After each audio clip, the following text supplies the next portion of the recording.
അപ്പോൾ ഇന്നൊരു വാൾ ഡെക്കർ ആയാലോ? അപ്പോൾ നമ്മളൊരു കേക്കിന്റെ ബോർഡ് എടുത്തിട്ട് അതിൽ ഫെവിക്കോളും വാട്ടറും മിക്സ് ചെയ്തിട്ട് തേച്ച് കൊടുക്കുക കേട്ടോ. പിന്നെ എന്താ, നമ്മൾ ടിഷ്യൂ പേപ്പർ ഒട്ടിച്ചെടുക്കുകയാണ്. അത്യാവശ്യം വലിപ്പമുള്ളൊരു കേക്കിന്റെ ബോർഡാണ് ഞാൻ എടുത്തിരിക്കുന്നത്. അതുകൊണ്ട് എനിക്കൊരു 4 ടിഷ്യൂ ഒട്ടിച്ചെടുക്കേണ്ടി വന്നു. ഇനി വേണ്ടത് ഒരു ഡിസൈനുള്ള ഒരു പേപ്പറാണ്. ഇതൊരു പ്രസന്റേഷൻ പേപ്പറാണ്. ഈ ഒരു ഷീറ്റിന് 30 രൂപ വില വരുന്നുണ്ട് കേട്ടോ. ഇനി നമുക്ക് അതിലൊരു ബട്ടർഫ്ലൈയുടെ രൂപം വരച്ചെടുക്കാം. എന്നിട്ട് അത് വെട്ടിയെടുക്കാം കേട്ടോ. ഞാൻ മടക്കി വെച്ചിട്ടാണ് അത് വരച്ചു കൊടുത്തേക്കുന്നത്. ഇതുകൂടാതെ ചെറിയൊരു ബട്ടർഫ്ലൈ വെട്ടിയെടുത്തിട്ട് അതിലേക്ക് ബ്രഷ് പെൻ വെച്ചിട്ട് ഇതേപോലെ ഒന്ന് കളർ അടിച്ചു കൊടുക്കണം. ആ പേപ്പറിന് മാച്ച് ചെയ്യുന്ന കളർ വേണം സെലക്ട് ചെയ്യാൻ കേട്ടോ. ഇനി ആ ബട്ടർഫ്ലൈയുടെ ബാക്കിൽ ഇതുപോലെ ഒന്ന് മാർക്ക് ചെയ്ത് കൊടുക്കാം.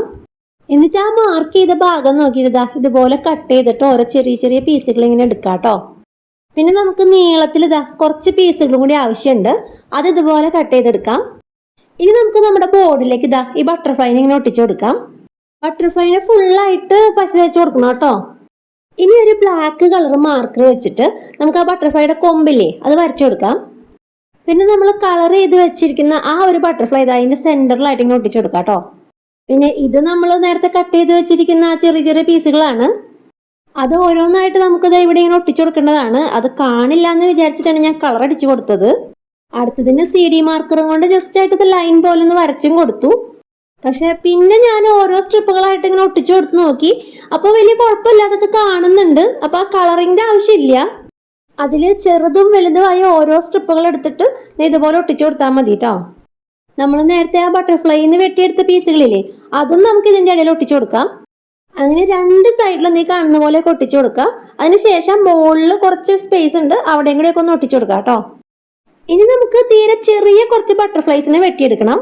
അതിന് ഓരോന്നിനും ഇങ്ങനെ സെന്ററിൽ മാത്രം പശയാക്കിയിട്ട് ഓരോ സൈഡിലൊക്കെ ഒട്ടിച്ചു കൊടുക്കാം.